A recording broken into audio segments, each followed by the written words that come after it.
pencet saklarnya itu, saklar yang itu mesin ya.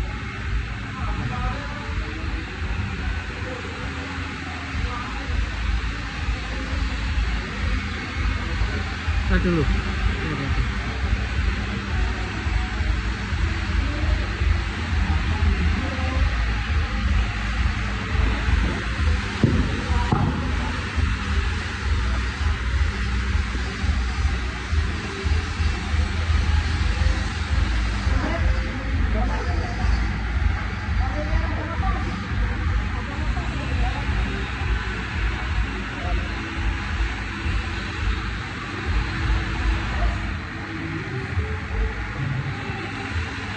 ntar dulu biar 2 menit nanti dimatiin.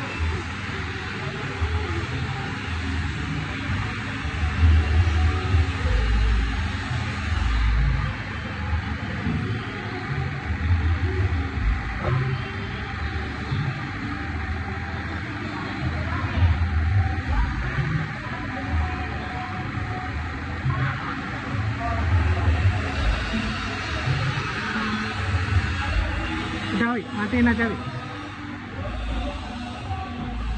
Itu kabelnya cabut aja loh.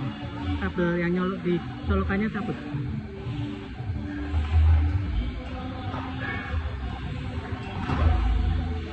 Oke.